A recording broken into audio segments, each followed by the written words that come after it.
Now we are taking the topic that is base. Okay. So to describe the base, we have to take the properties of bases. Actually, bases are bitter in taste and having toppy touch, and it can turn red litmus blue and give hydroxide ions. Okay, that is OH minus ion in aqueous solution. Got it? Okay. So for example, if you take it, the example is NaOH, that is chemical formula of caustic soda. Okay, and the chemical name is sodium hydroxide. Another is calcium hydroxide, CaOH whole 2, calcium hydroxide. Or you can take caustic potash, that is potassium hydroxide, that is KOH. Okay. So all these are the bases. So all these are the bases as the taste is bitter and having soapy touch, and it all these can turn red litmus in blue and give hydroxide ions in aqueous solution. Okay. And also it can conduct electricity in solution. Okay. Got it? So now we will be learning about the types of bases. Bases can be divided into two types. One is water soluble and another one is water insoluble. One is water soluble and another one is water insoluble. Okay. So the hydroxide of alkali and alkyne earth's metals are soluble in water. Okay. These are also known as the alkali. So the bases that dissolves or that are soluble in water are known as alkali. Okay. For example, sodium hydroxide, magnesium hydroxide and calcium hydroxides are known as the alkali, is considered as a strong base. Okay. Got it? Examples are the sodium hydroxide, NaOH, got it, calcium hydroxide, that is CaOH, and then magnesium hydroxide. Okay. So all these are soluble in water. So that's why all these are known as the alkali. Okay. So alkali is considered as a strong base. Now the chemical properties of bases we will be talking about. So at first we will be talking about the reaction of bases with metals. Okay. Reaction of bases with metals. When alkali, that means basically you can say that base reacts with metal, it produces salt and hydrogen gas. Okay. So alkali reacts with metal, gives us salt and hydrogen. Okay. Got it? Okay. So if we take the example, that is, suppose we are taking the example NaOH reacts with zinc. Okay. So here it is, Zn is the metal and NaOH is the sodium hydroxide, or you can say that alkali. It gives us sodium zincate, that is Na2ZnO2, sodium zincate and hydrogen gas. Okay. Got it? Okay. Now we became to know that the sodium hydroxide gives hydrogen gas and sodium zincate when reacts with zinc metal. So the next we will be learning about the reaction of base with oxides of non-metal. So non-metal oxides are acidic in nature, we know. For example, carbon dioxide is a non-metal oxide. When carbon dioxide is dissolved in water, it produces carbonic acid. Therefore, when a base reacts with non-metal oxide, both neutralize each other, resulting respective salt and water. So base reacts with non-metal oxide, gives us salt and then water. Okay, got it? Okay, now if you take the example, that is sodium hydroxide NaOH reacts with carbon dioxide. Carbon dioxide here is a non-metal oxide. The nature is acidic, we know. So it gives us sodium carbonate, that is Na2CO3 and then H2O. Okay. So NaOH reacts with carbon dioxide, that is non-metal, gives us carbonate and water. Okay. So here carbonate is sodium carbonate or Na2CO3.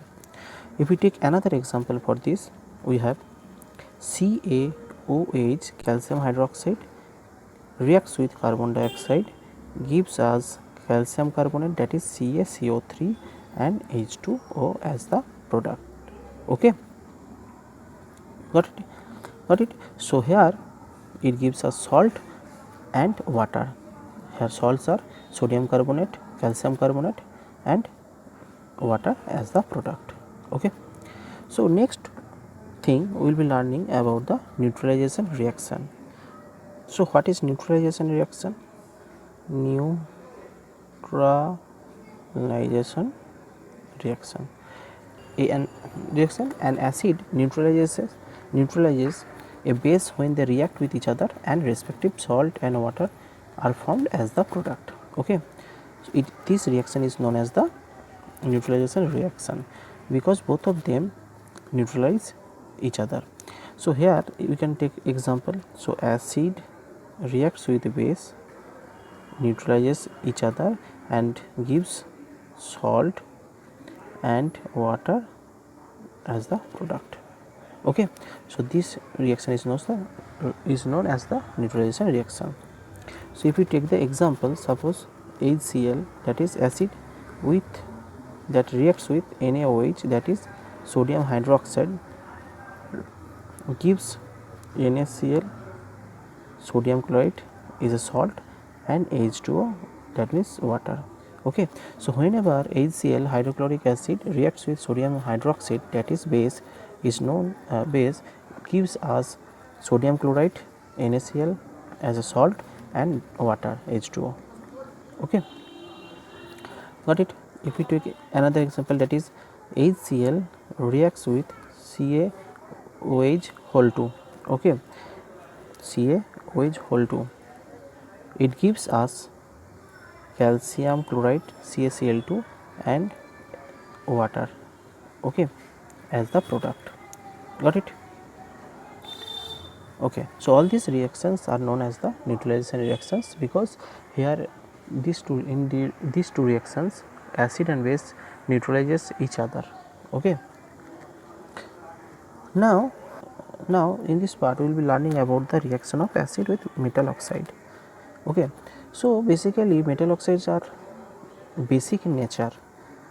So when an acid reacts with a metal oxide, both neutralize each other and gives salt and water as a result. Okay, so if I take acid and metal oxide as the reactants, it gives us salt and water. Okay, if I take one example, that is calcium is a metal, thus calcium oxide is a metallic oxide. Okay, that is basic in nature. So when HCl reacts with CaO, that is calcium oxide, which is, you can say that, metal oxide, gives calcium chloride and H2O. Okay, CaCl2 and H2O. Got it? So when an acid such as hydrochloric acid reacts with calcium oxide, that is the metal oxide, neutralization reaction takes place also and gives calcium chloride along with the water as the products. Okay, if we take another example, that is H2SO4, the strong acid, or you can say that inorganic acid, here it is sulfuric acid, reacts with ZNO, that is zinc oxide, okay, gives us the result as ZnCl2 zinc chloride and H2O as the product. Okay, got that reactions? Okay. So what are the common in all bases? A base dissociates hydroxide ion in water, which is responsible for the basic behavior of a compound. Okay. When sodium hydroxide, that is NaOH, is dissolved in water, it gives hydroxide ion and sodium ion. So that is sodium hydroxide NaOH, when it is dissolved in water, it dissociates hydroxide ion, that is OH minus, and sodium ion, that is Na plus. Got it? Also you can take that if the KOH, that is potassium hydroxide, is dissolved in water, it dissociates hydroxide ion, that is OH minus, and potassium ion K plus. Okay. As the base shows its basic characters because of dissociation of hydrogen ion. Okay. So when an acid reacts with a base, the hydrogen ion of acid combines with the hydroxide ion of the base and forms water. Okay. As these ions combine together and form water instead of remaining free, thus both neutralize each other. So hydrogen ion in acid reacts with OH minus, that is hydroxide ion, gives water as a product. Okay. Got it?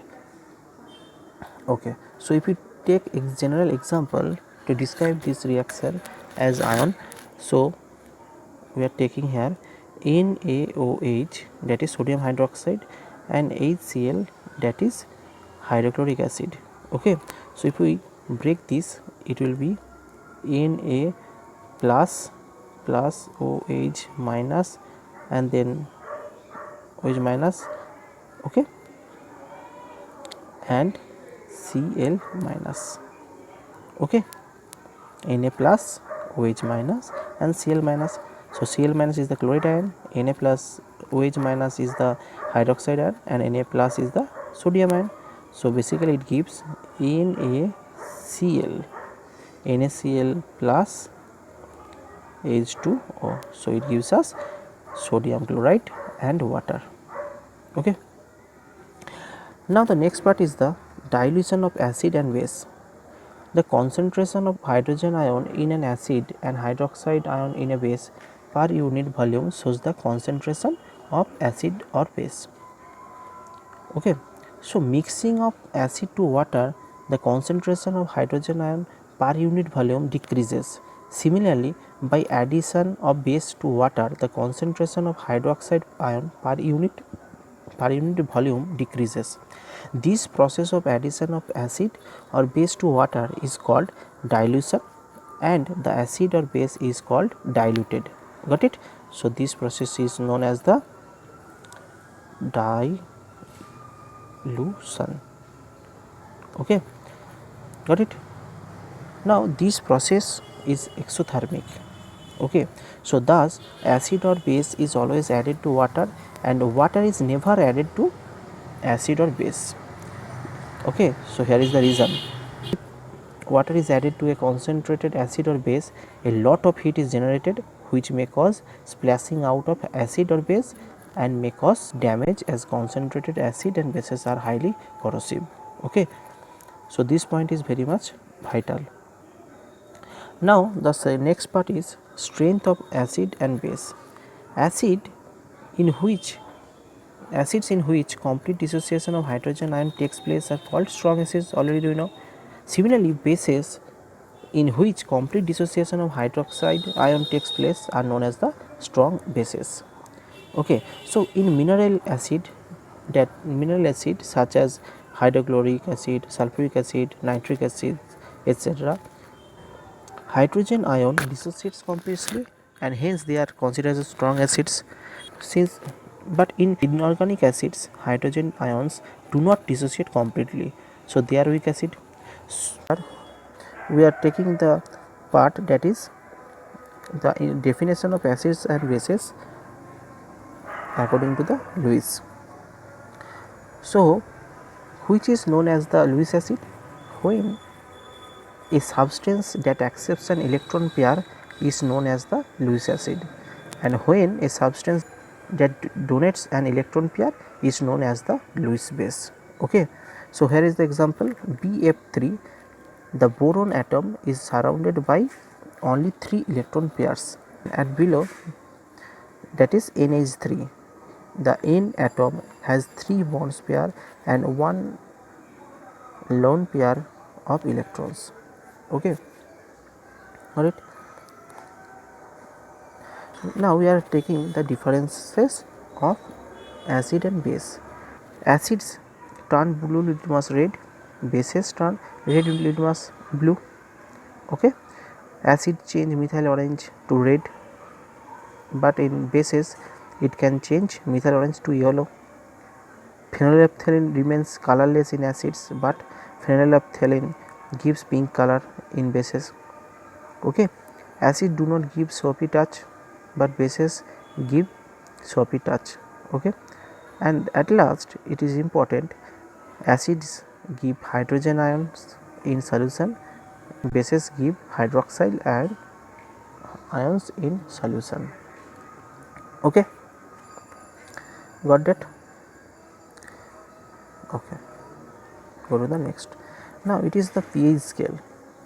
Okay.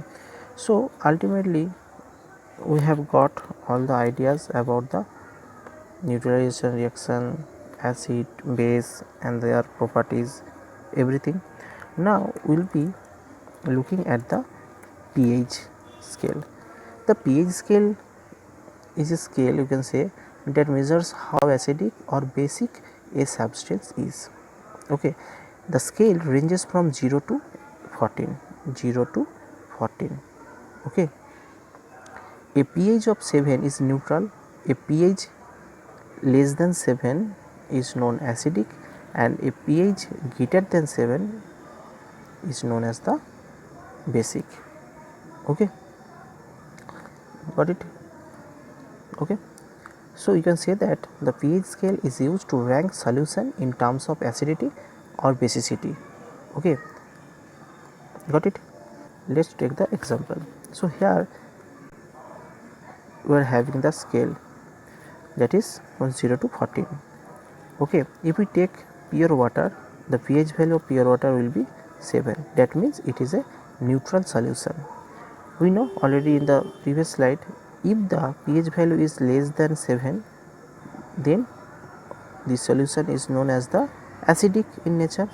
So here milk is acidic in nature, black coffee has the pH value 5, acidic in nature, tomato juice, okay, are acidic in nature because the pH value is less than 7, here it is 4. Apple juice, the pH value of apple juice is 3, less than 7, so the nature is juice is acidic. All these are the acids. Okay. And if we know, if the pH value is greater than 7, then we can say all these as the base. So here egg, for egg the pH value is 8, greater than 7, so it is basic in nature.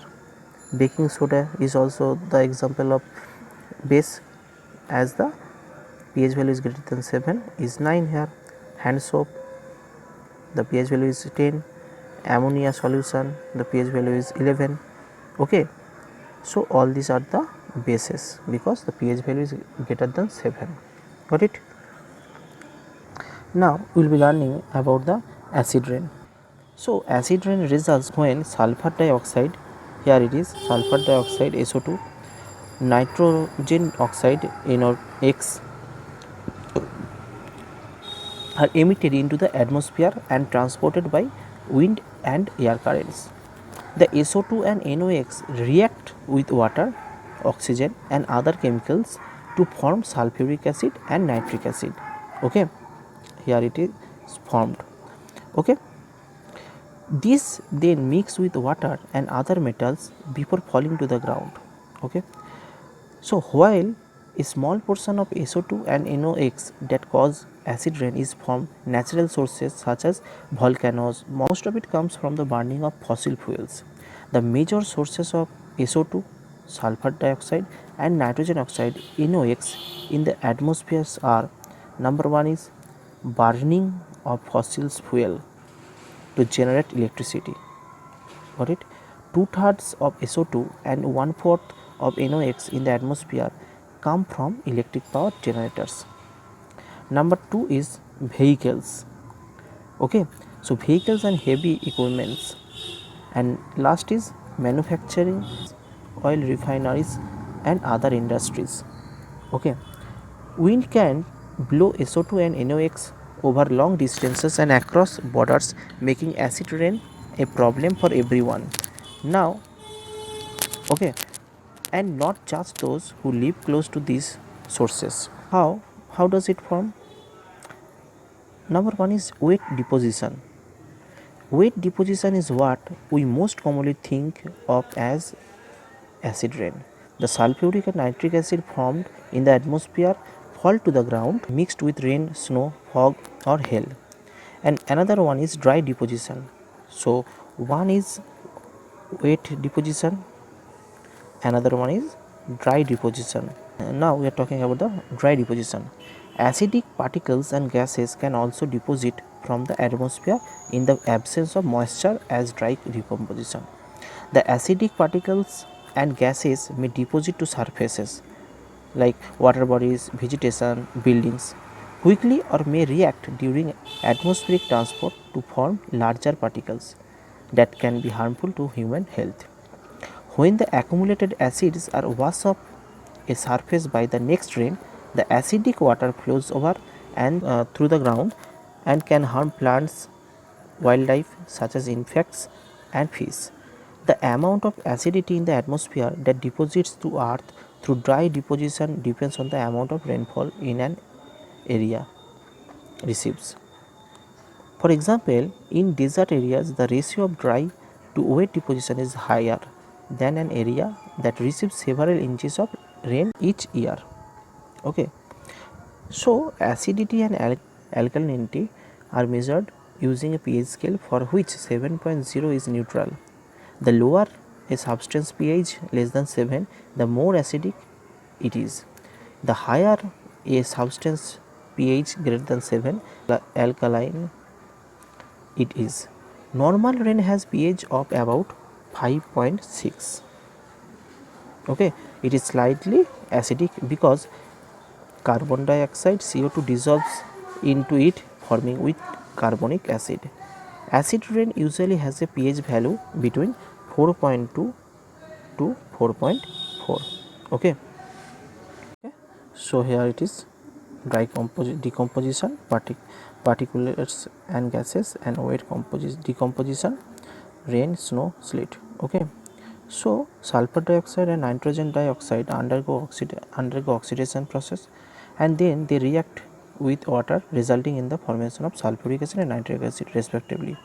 So here SO2, that is sulfur dioxide, reacts with oxygen, and in the presence of water, that is H2O, gives us H2SO4 sulfuric acid.